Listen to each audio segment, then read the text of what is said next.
Hi hello welcome. स्वागत आहे तुमचं ॲडव्होकेट ए के साळवे या चॅनलमध्ये. बार रजिस्ट्रेशनसाठी जे काही इम्पॉर्टंट डॉक्युमेंट्स लागतात त्या डॉक्युमेंट्सची लिस्ट मी आज तुम्हाला सांगणार आहे.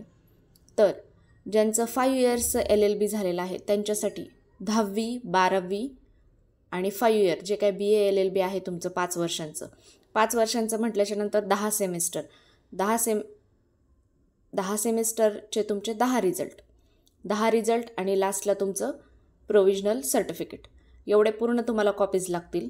तुम्ही कॅटेगरीमधनं असाल तर कॅटेगरीचं तुम्हाला कास्ट व्हॅलिडिटी लागेल, कास्ट सर्टिफिकेट लागेल. नॉन क्रिमिलियरमध्ये असाल तर तुम्हाला नॉन क्रिमिलियर लागेल. जनरलमध्ये असाल तर काही डाऊट नाही, तुम्हाला काही कुठलेही डॉक्युमेंट्स लागणार नाहीत. नंतर हे सर्व डॉक्युमेंट्स तुम्ही तुमच्या कॉलेजच्या प्रिन्सिपल यांच्याकडनं अटेस्टेड करून आणले तरी चालतील. त्याच्यानंतर ज्यांना नोटरी करायचे त्यांनी नोटरी करा. नंतर ॲफिडेविट करायचे 2. एक पोलीस व्हेरिफिकेशनसाठीचं ॲफिडेविट आहे, त्यांच्याकडे पूर्णपणे मॅटर असतो. तिथे फक्त ते आपलं नाव वगैरे सगळं फिल करतात, झालं. त्याला स्टॅम्प वगैरे सगळं ते काही जोडतात. तिकीट लावायचं असेल तर तिकीट लावतात आणि आपल्याला ते पूर्ण डॉक्युमेंट कंप्लीट करून देतात. देन मॅरिडसाठीचं मी तुम्हाला आधी मेन्शन केलेलं आहे. जर मॅरिड वुमन असेल तर त्यांचं मॅरेज सर्टिफिकेट लागेल. प्लस तुमचं नाव बदल जर केलेला असेल मॅरिड वुमनने तर त्यांच्यासाठीचं गॅझेट लागेल. तर गॅझेटसाठीचं जे काय आहे राजपत्र काढण्यासाठीचं जर तुम्हाला पाहिजे असेल तो व्हिडिओ तर तुम्ही मला कमेंट करा, मी तुम्हाला तोही व्हिडिओ करेल तुमच्यासाठी तयार. कसं करायचं गॅझेट, कुठं नोंदवायचं, काय नोंदवायचं, ऑनलाईनच असतं, ते ऑनलाईनच येतं.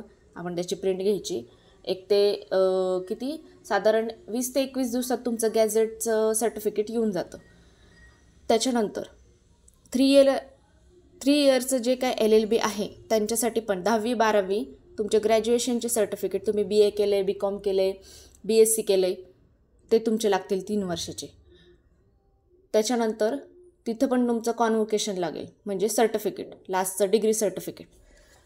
त्याच्यानंतर तुम्ही LLB केलं आहे 3 इयर्सचं, तिथं तुम्हाला 6 सेमिस्टर असणार. 6 सेमिस्टरचे 6 रिझल्ट नंतर पुन्हा तुमचं डिग्री सर्टिफिकेट ते पण मस्ट आहे. त्यांच्यासाठी पण कास्टचे सर्टिफिकेट सेम आहे. आधार कार्ड पाहिजे, आधार कार्ड तर पाहिजेच. तुम्हाला हायकोर्टात आधार कार्डशिवाय एंट्री नाही. तुम्हाला एंट्रीलाच हायकोर्टात आधार कार्ड दाखवावे लागते, तेव्हाच तुम्हाला आतमध्ये एंट्री मिळते. आधार कार्ड तर मस्ट आहे. नंतर मग तुम्हाला जे काही ऑनलाईन तुम्ही पेमेंट करताल 15,000चं किंवा 14,500चं तर त्याची तुम्हाला ऑनलाईन प्रिंट लागेल, जे काही तुम्ही ऑनलाईन पेमेंट करताल त्याची. आणि पुन्हा मी तुम्हाला हे तर बोललीच आहे की तुम्ही पण एजमध्ये जर म्हणजे जे LLB 3 इयर्सचे त्यांच्यासाठी पण एजचं जर अबाउट 26 इयर असेल त्यांचं एज, तर त्यांना पण एज लिमिटचं ते ॲफिडेविट द्यावं लागेल एक. त्यांच्याकडे पूर्ण मॅटर असतं रेडीमेड, फक्त ते आपलं नाव वगैरे फिल करतात, ॲड्रेस वगैरे फिल करतात, सगळं काही आहे. त्याच्यानंतर मी तुम्हाला सांगितलं होतं की सर्व काही डॉक्युमेंट्स ते तुम्ही 2 बंच तयार करायचे. एक बंच तिथं जे काही क्लेरिकल स्टाफ असतो तो एक बंच त्यांना द्यायचा, एक बंच आपल्याकडे ठेवायचा. आणि ओरिजिनल सर्व डॉक्युमेंट्स तुम्ही कॅरी करायचे, म्हणजे ते तुमचं ओरिजिनल आणि फोटोकॉपी हे पूर्णपणे चेक करतात, व्हेरीफाय करतात, तेव्हाच ते तुमचा फॉर्म ॲक्सेप्ट करतात. तेव्हा फॉर्म व्यवस्थित भरा, सर्व काही डॉक्युमेंट्स घेऊन जा. कुठल्याही प्रकारचं काहीही फॉर्ममध्ये खाडाखोड करू नका.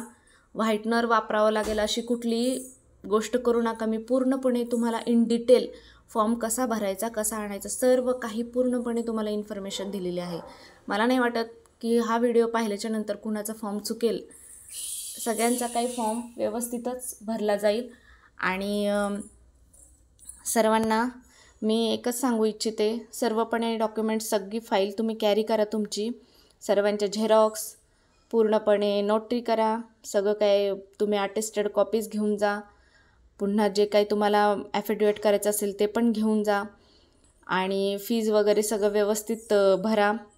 सगळं काही कास्टमध्ये असेल तर कास्टचे पण सगळे डॉक्युमेंट्स घेऊन जा. कुठल्याही प्रकारचा हलगर्जीपणा करू नका. आणि 2 सेट तयार ठेवा. आणि ओरिजिनल डॉक्युमेंट्ससुद्धा सगळे कॅरी करा, जेणेकरून कुठल्याही प्रकारची आपल्याला पुन्हा जाण्याची गरज पडणार नाही हायकोर्टात. आणि पुन्हा मला हे एक सांगायचं आहे की तुम्ही जेव्हा जाताल फॉर्म भरण्यासाठी तेव्हा तिथे खूप गर्दी असते. गर्दी असो नसो, पण ते आपल्याला रिसीट देतील नाही देतील ते मला माहिती नाही. काही ठिकाणी देतात, काही हायकोर्टात रिसीट देत नाहीत.